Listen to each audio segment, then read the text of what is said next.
Okay.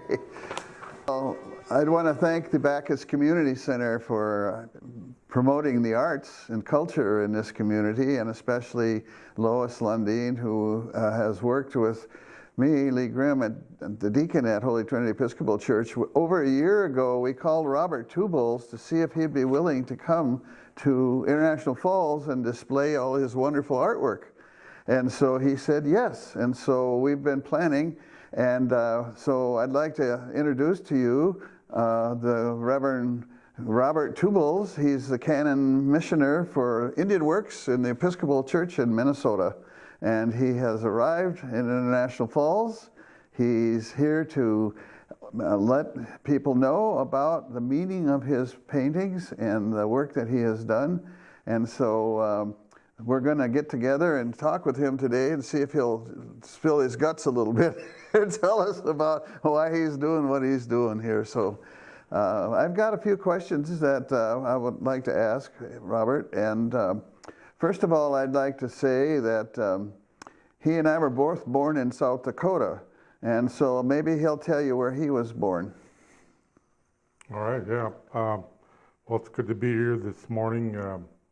I know Lee has asked me a few times to come on up and through the years, and we finally got our calendars together and made it happen. So it's really good to be here this morning. Yeah, so I grew up in western South Dakota, along the Black Hills, Badlands area, a place called Rapid City, South Dakota. And my family's all from the Pine Ridge Reservation, South Dakota, so we're Ogallala Lakotas. So we're up here in our what used to be our old enemies, the Ojibwe, but now we're friends. Yeah. So we work together, especially in the Episcopal Church. And especially since Robert works with 11 tribal areas in Minnesota here, right, Robert? That's right, yeah. And so that's his ministry. And he gets around the whole state. And so this is part of his outreach today to come here. So I think it's important for him to be able to get up to our church here finally. And we think that we need to have more emphasis on indigenous theology and indigenous activities that have gone on in our area and share that with the community. So I also, you should know that Robert's family is a family of artists. And so he's also, his father was an Episcopal priest. And I met him one time at one of our statewide conventions. And Robert is a chip off the old block. So, and maybe he can tell us a little bit about the family art business. Yeah, so I have extended family network. We have numerous artists, so I would be a second generation, and then I have nephews and nieces who are artists, so they're the third generation. The next generation, there's some budding artists there. Talking to some of my cousins and my siblings, and they're talking about their grandkids who are coming up and have that artistic, creative. I don't know if you want to call it, it's in our DNA, God-given, whatever it is. It's something that it's just in our family line. Well, you said one time that you look at art as storytelling. Yep. I think art can really change people's perceptions and ideas, just in the world and society. It can push people in ways that think about things, just from an image. So it could be a real powerful medium to make change. So what's the connection between art and your spirituality as an Episcopal priest? How do those go together? Well, for me, it's nowadays it's mostly I've been looking more at looking at art and then asking myself, what is it saying to me, both in a spiritual sense, maybe somewhat political, but mostly what's it saying to me in the spiritual realm. You know, it's so you know, my wife and I, we've been one of our favorite things to do is when we visit places, we go look at art. So as a result, you know, I've seen many exhibitions throughout the country, major art exhibitions, major artists, just the whole line of them. You know, you think about the greats. You know, we've seen them. Not just the country, but also France. Yeah, we've been to France a few times. Went to Paris. You know, visited the Picasso Museum, which is amazing. It's one of my favorite artists. The Guggenheim is another place, modern art. Pretty much what we focus on. I'm not much into the you know, the Renaissance or that kind of stuff. You know, I'm more into this modern art, pop art. You know, that's what I think lights up my light bulb. That's good. Okay, so I noticed you mentioned your wife here. So your wife is here with us. Her name is Richie, and I understand that she has a degree in art therapy, and I was just talking with her. She uses art visually to help people overcome conflicts in their life, and so that's pretty impressive. So you're really an art team, aren't you? Yeah, I mean, you can say that. It's, you know, art therapies, you know, there's people who I think have a misconception about art therapy, you know, and, you know, not quite understanding that it, you know, takes really extensive training to really adapt that to the mental health field. You know, it's just not something one could do. I mean, certainly wouldn't say I could, you know, do something like that without the training, you know. So she has done work in Washington, D.C., and New York City, and Los Angeles, and Minneapolis, Yep. and so on. And speaking of Minneapolis, can you tell us what this business of the Indigenous Kitchen is all about, as you're a priest there? First Nations Kitchen, so that was one of the draws that, you know, helped with my discerning to answer the call to come here to Minnesota from LA. All Saints Indian Mission in South Minneapolis was established in the early 80s, maybe in the 70s, I think, first as a house church. And it was really geared toward the urban Native community in Minneapolis. There was already a community in St. Paul. And so they wanted to have something near the Little Earth. You know, it's one of the largest public housing, Native public housing in the United States. I think it's the largest one as far as that goes. You know, you have this real concentration of Native families living in this community project. And of course, South Minneapolis is home to a large number of Ojibwe, Lakota, Dakota peoples, you know, and many who still reside there.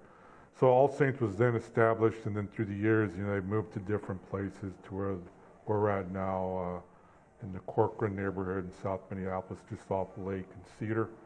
And when I arrived there, you know, one of the visions that was first realized by the priest was Mother Melanie Spears, who died a few years ago. She's a Dakota priest. She was married to George Spears, who is from Red Lake, Ojibwe.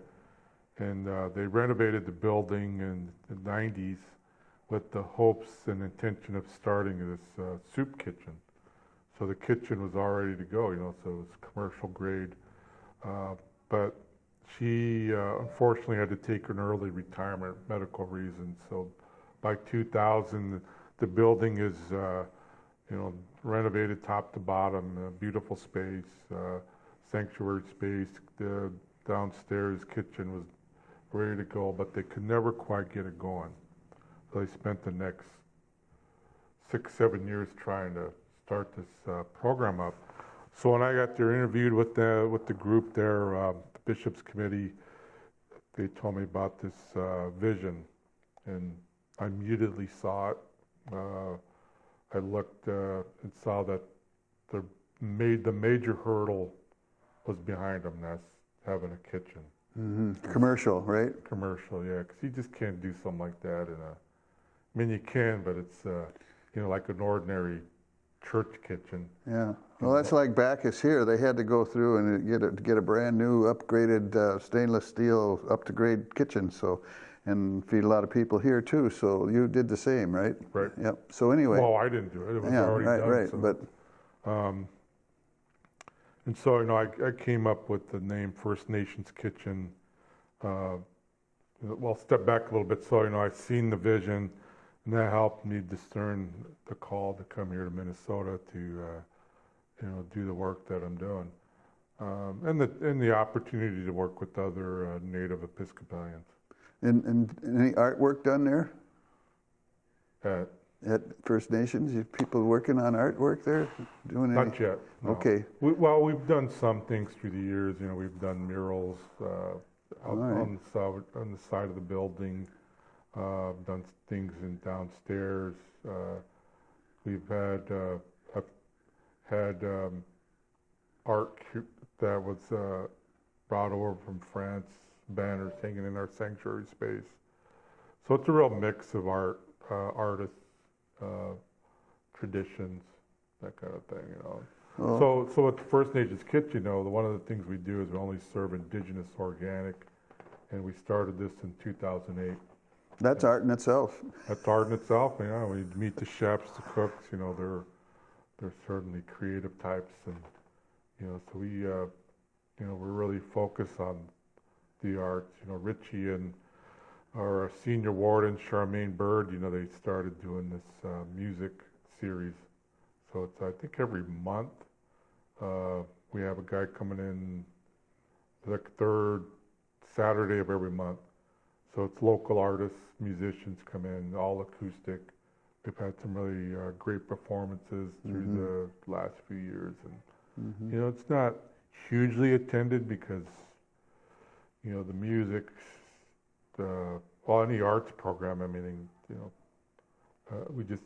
it's like church, people say they're going to come and show up, but they don't. And they want to support it, but, for whatever reasons they don't. And Sure. it's a tough thing, but, we offer the venue, and the artists are appreciative of it, And if whoever comes there is benefiting greatly. Oh, absolutely. So I've got a couple questions here from our good friend Lois Lundeen. She wants to know what first drew you to create art, and how has your journey evolved over time? So when I was, coming from a family of artists, I have a brother who's a year older than I'm myself, and so he was always the artist, always the one. Ever since we were little kids, he would always be doing things with his hands, making stuff, working with clay, making army men, stuff like that. And Yeah, we all played Army when we were kids. and he was always, drawing and scribbling and doing that kind of thing. So he was the artist. My parents said he's going to be an artist. He's an artist, and so, he was always the best artist in school. All that stuff. So here's me, and I'm the youngest, and I never considered myself an artist, because I had this brother and maybe an older sister too who's an artist, and so I never thought of myself as an artist, right? Not until years later when I was talking to this individual, and he said, just start calling yourself an artist and hang your stuff on the wall. You're an artist. And so I started doing that, and I was like, that's kind of where it opened up.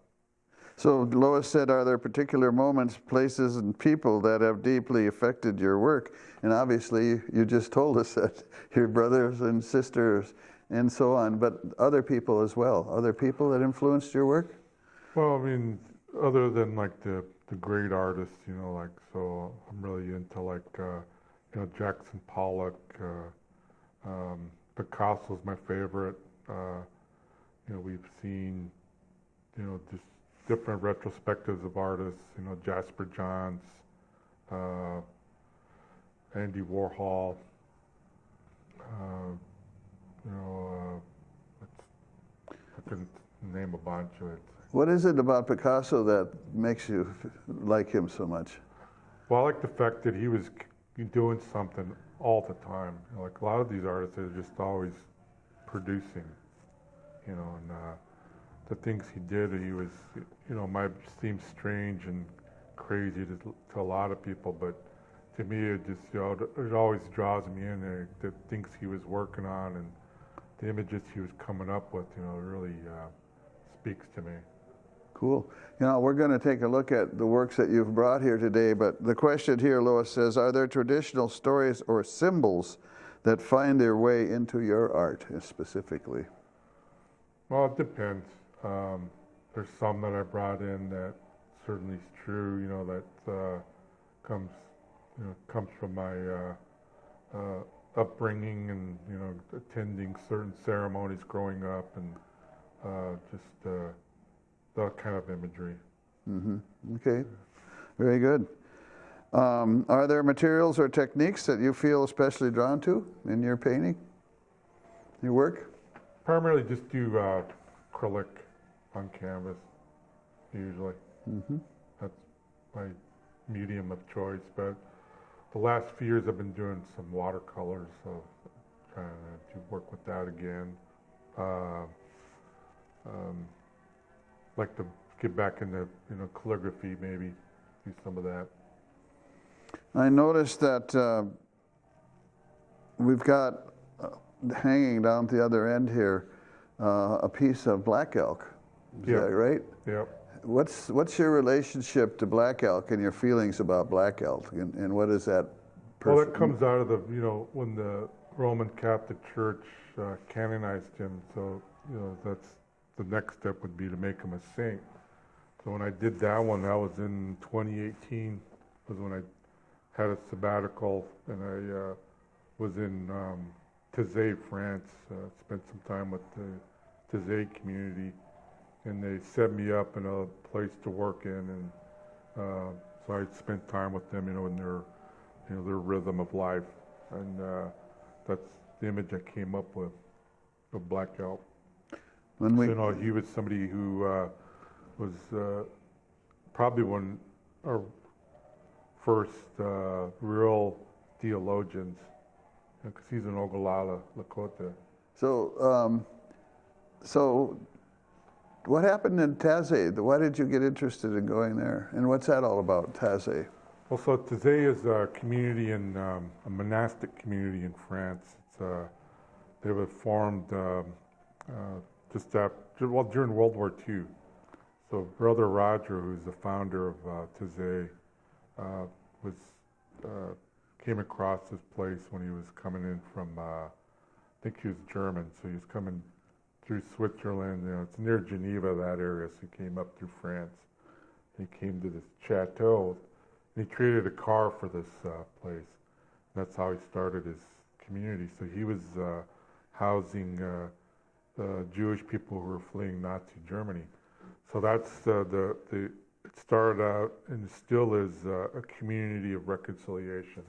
That's what kind of drew me to him, was the work they do around reconciliation. And reconciliation kind of fits into to Pine Ridge and to Western colonialism and all that kind of stuff, does it? Well, I think it fits into the gospel. Yes. Oh, good. All right. Very good. That's what drives you, right? The gospel. Oh, yep. That's good. Yeah. That's great stuff. Okay. Which of your pieces that you've done feel most personal to you, and why? Oh man, you know, it's hard to say. I mean, the ones I brought are like things I've kept. So like the Black Elk piece, that's I'm hoping to do some prints out of that, and figure out where it's going to eventually end up, you know. And the other two pieces that are beside it are things I was kind of experimenting with at the time when I was at Taizé. You know, mostly what my work in the past is, you know, I usually do things that are more precise. You know, so like something like that you can usually do on a computer. You know, and people do that and they make a lot of money doing it. But I'm more old school. I like doing things, you know, freehand. That comes from my time working as a sign painter years ago. But I use, you know, the classic, you know, T-square and ruler and things like that, you know, so I try to get everything real exact. And like I said, you could do it on computer, but it's like, I don't think there's really real skill in that.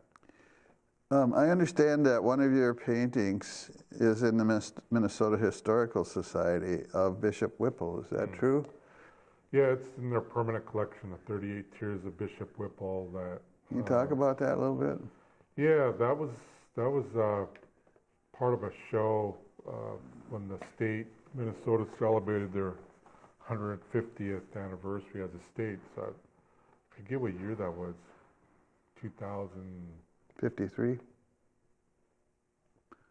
And then 50 and 50 beyond 53, yeah. 2000, some early 2000s. 08, 09. Yeah, somewhere in there. Okay, yeah, 08, yeah. To do the math later. Yeah, right. Or look it up. I'll Google it later. So it was in response to the state's, you know, celebration. So it was a group of Native artists that came together and did this show, and I got invited to be part of it. So I was like, you know, trying to think of something to do because I'm not from Minnesota, you know. Yeah, right.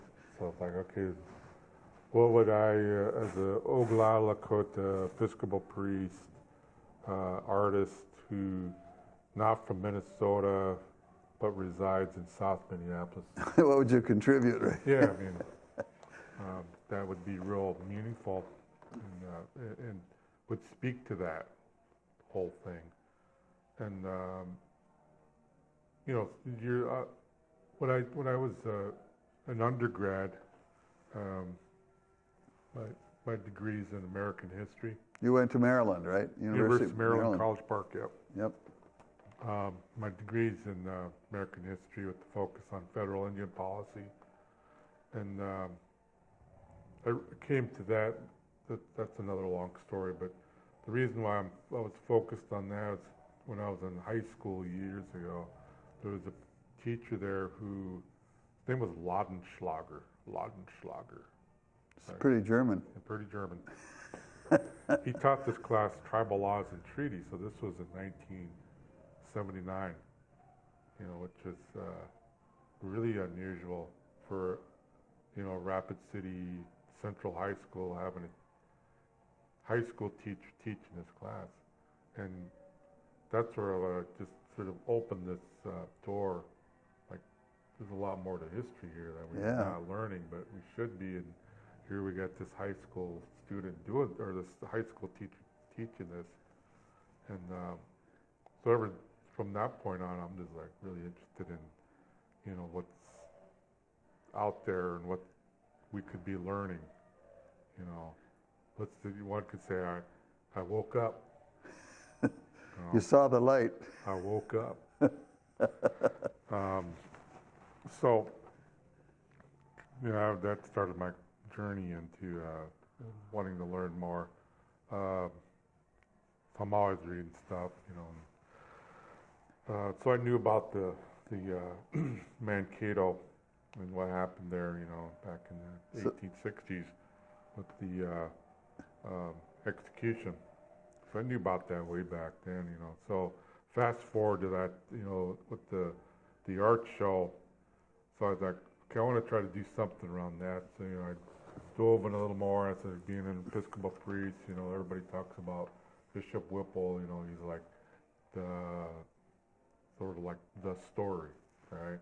Yeah, so Whipple was the first Episcopal bishop in Minnesota. He was an East Coast guy.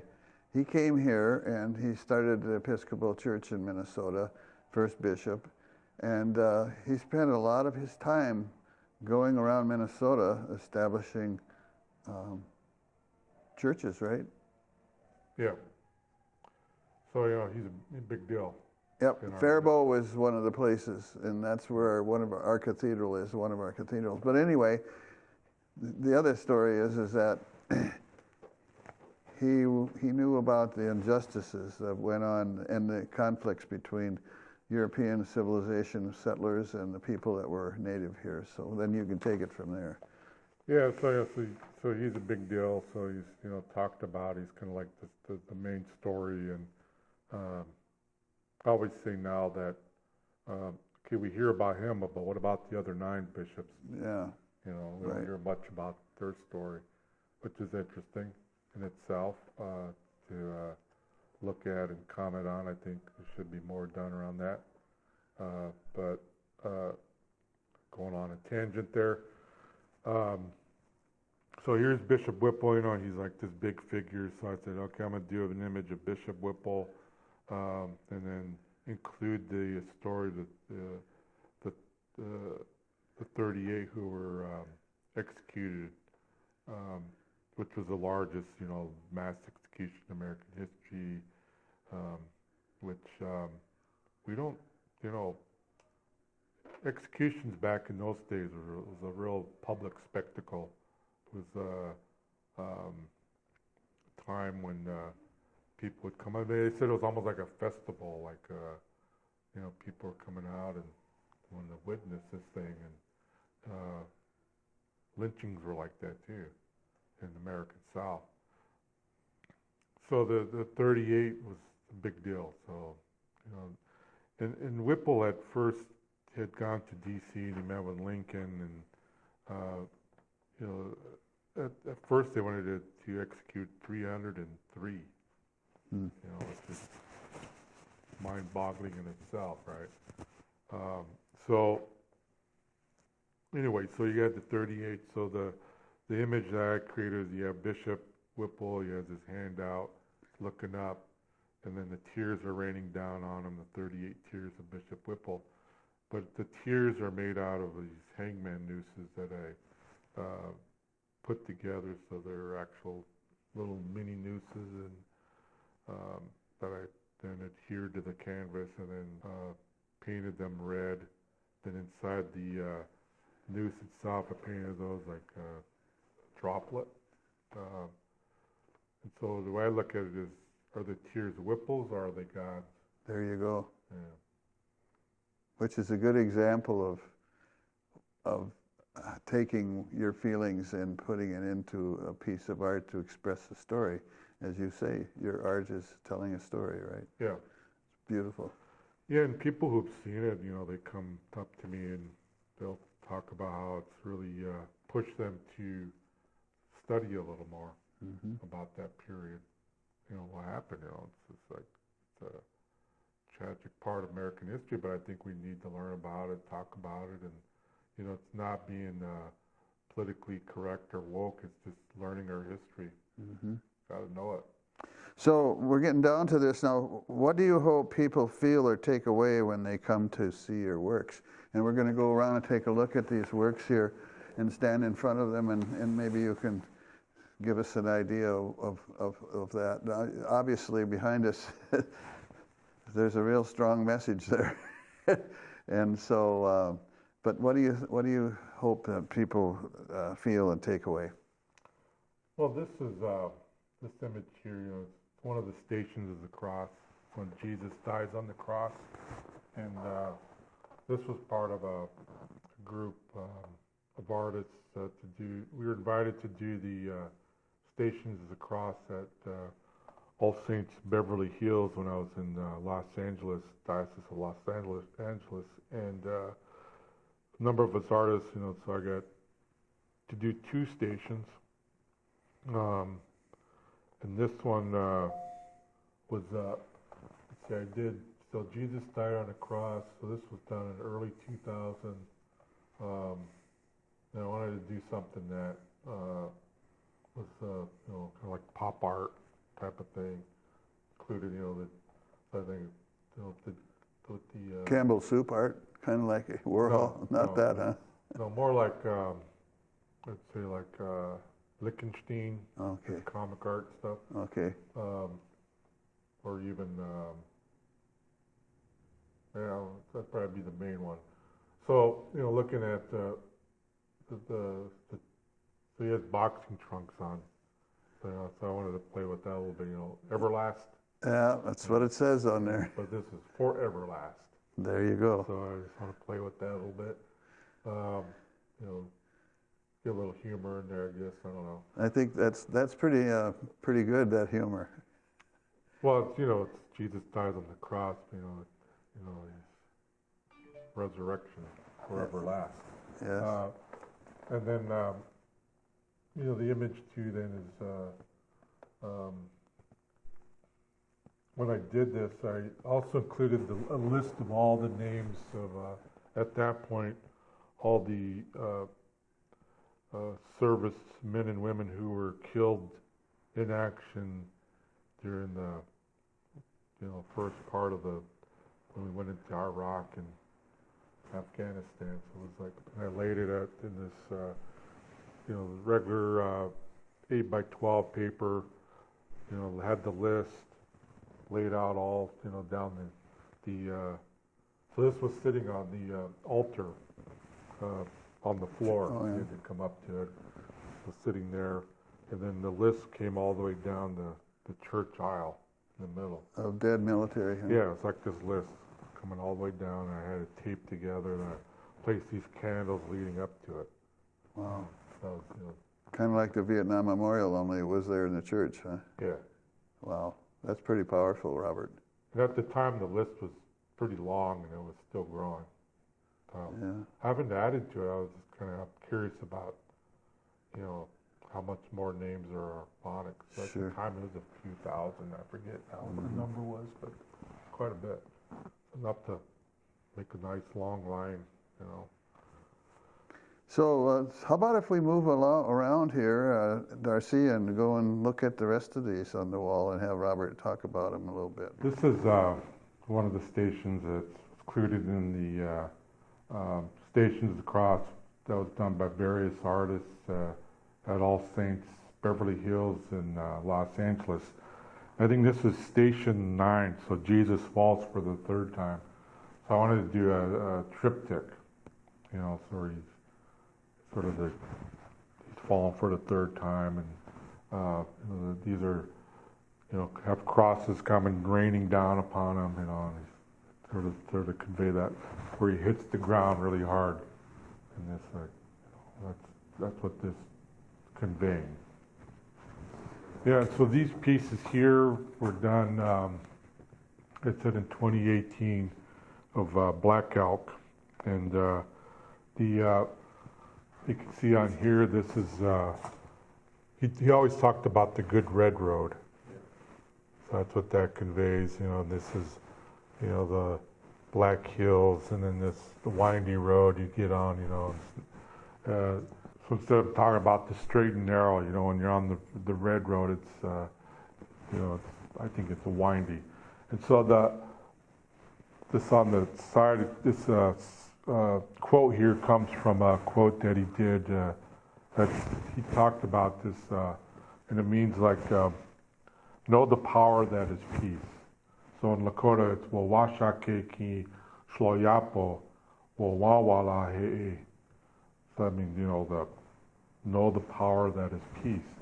That's, pretty strong. He probably picked that up along the way, maybe in the reading of the gospel, and he started thinking a lot about this. And then the three stars, they represent the Trinity, and you got him on this side, the figure itself. So you have this cross, it almost looks like it's floating. So maybe he's wearing it, or maybe he's just like this, And when he's doing this, my dad always, said his grandfather comes again with he spoke called like a native sign language, and he'd always do this, and that would mean that all is good. That's what he's doing there. It's like all is good, and then this is not necessarily a halo, it's the moon. But some could say it's a halo. So he's in the process of being canonized and made a saint in the Roman Catholic Church. And he's dressed more in more contemporary garb of his time. So he's has like there's a picture of him wearing a suit jacket. So that's what this sort of is. You know, he's dressed more contemporary, not with the old buckskin or anything like that. So when I did this, when I did this was in Taizé, France, at the monastic community. So it was done during Lent, and when I arrived there, there was a full moon, so Lent was just beginning, and then when I left, again the moon is out, so I was there during that sort of period of time, so almost a little over a month.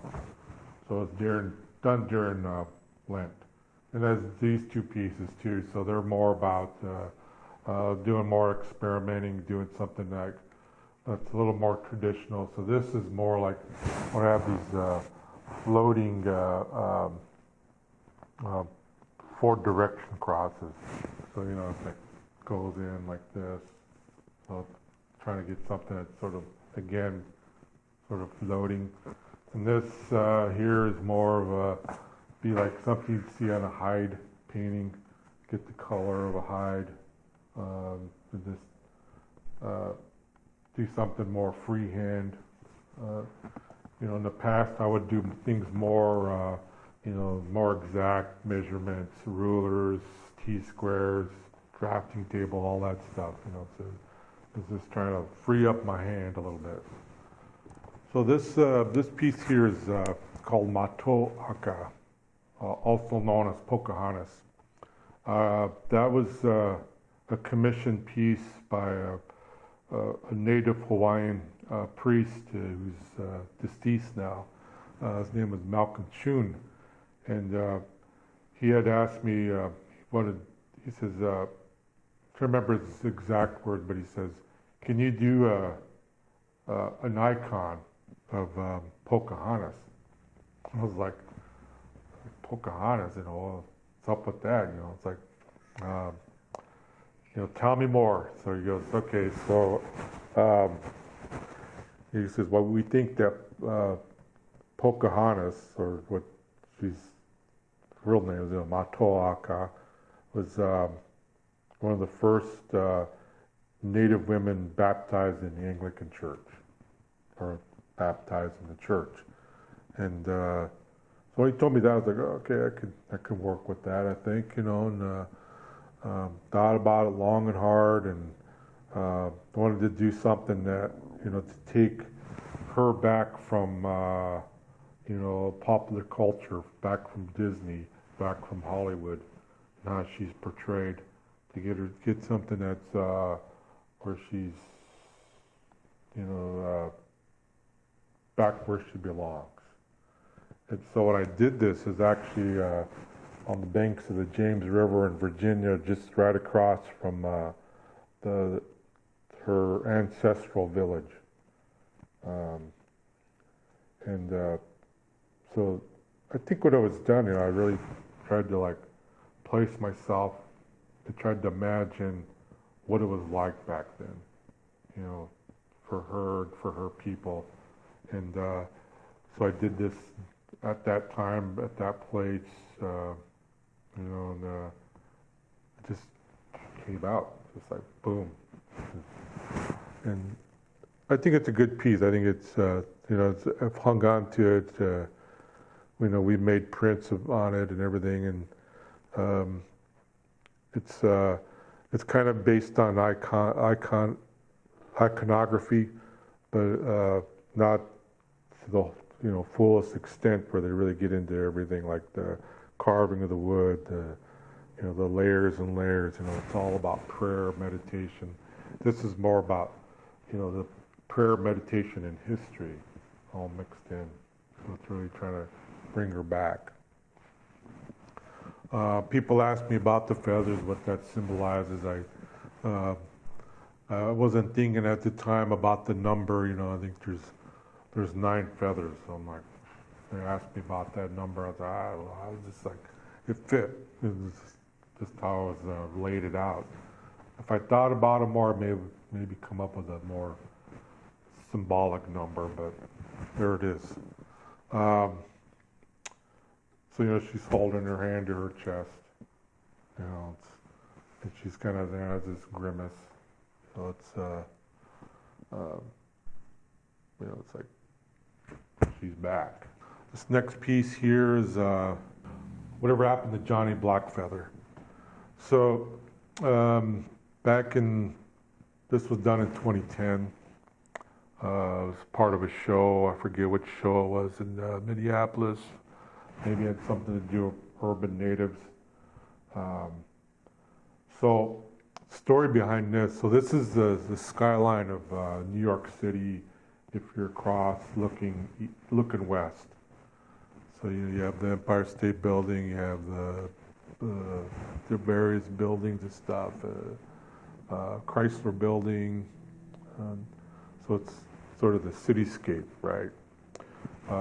Nighttime scene, you get the stars. So this is Johnny Blackfeather. He's passed out. So he was somebody my mom knew when they were kids.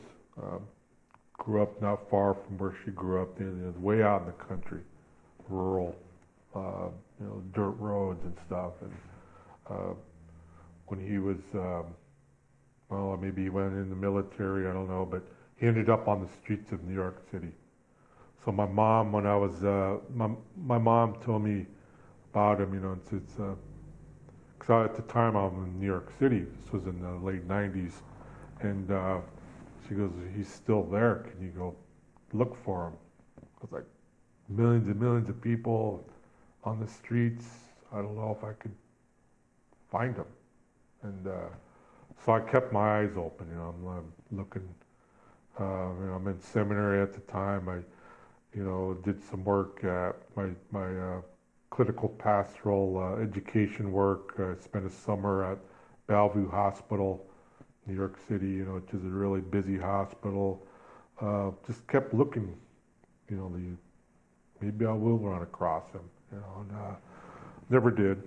And he died there, and I don't know if they brought him back or he's in the pauper's grave there in New York, but that's the story of him, and that's a story of a lot of these Native men and women that I've visited with, the places I've lived, whether it was in Los Angeles or Minneapolis or even Rapid City.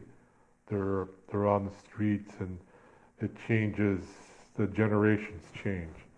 I remember growing up and you'd see these fellas on the streets. And then get older, you see these fellas on the street, but they're all different faces. It's a tough life being on the streets. Some of these guys might get clean and might get sober, and they might live a clean, sober life. There's others who don't. They'll die on the street. And the most that I could do, is to maybe feed them and to listen to their stories and to respect their dignity as human beings. And maybe that's all I can give them. Maybe that's all they want. And that's all we could give sometimes. So, and it's a sad story. So that's a commentary on that existence, I think. It's a tough one. This next piece, of course, is a self-portrait, and I did this in 2009. So that's a self-portrait. Again, I was part of a show, and they asked us artists to do self-portrait, and I came up with this one, and it's called Chief, What They Want Me to Be. So it's a play on all that. So I remember once, a long time ago, this lady goes, "Oh, you'd look great in a headdress." And the other one's, someone else said, "I like your profile. it's all based on the stereotype, you know, the Indian head nickel, you know, the headdress, the native with the feathers in the hair, and all this stuff, and then, you know, the red blanket, another image, you know, whether it's like, I'm trying to remember that old comic strip, what's it called, Tumbleweed?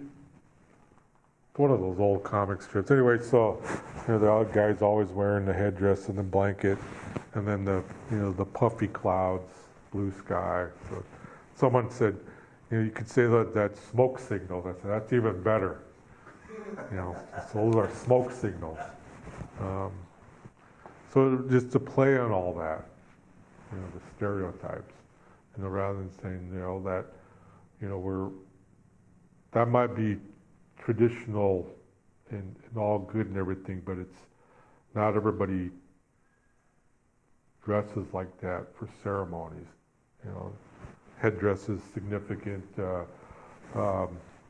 symbolizes leadership, all that stuff. You know, people who do have the headdresses, you know, earn that right to do that.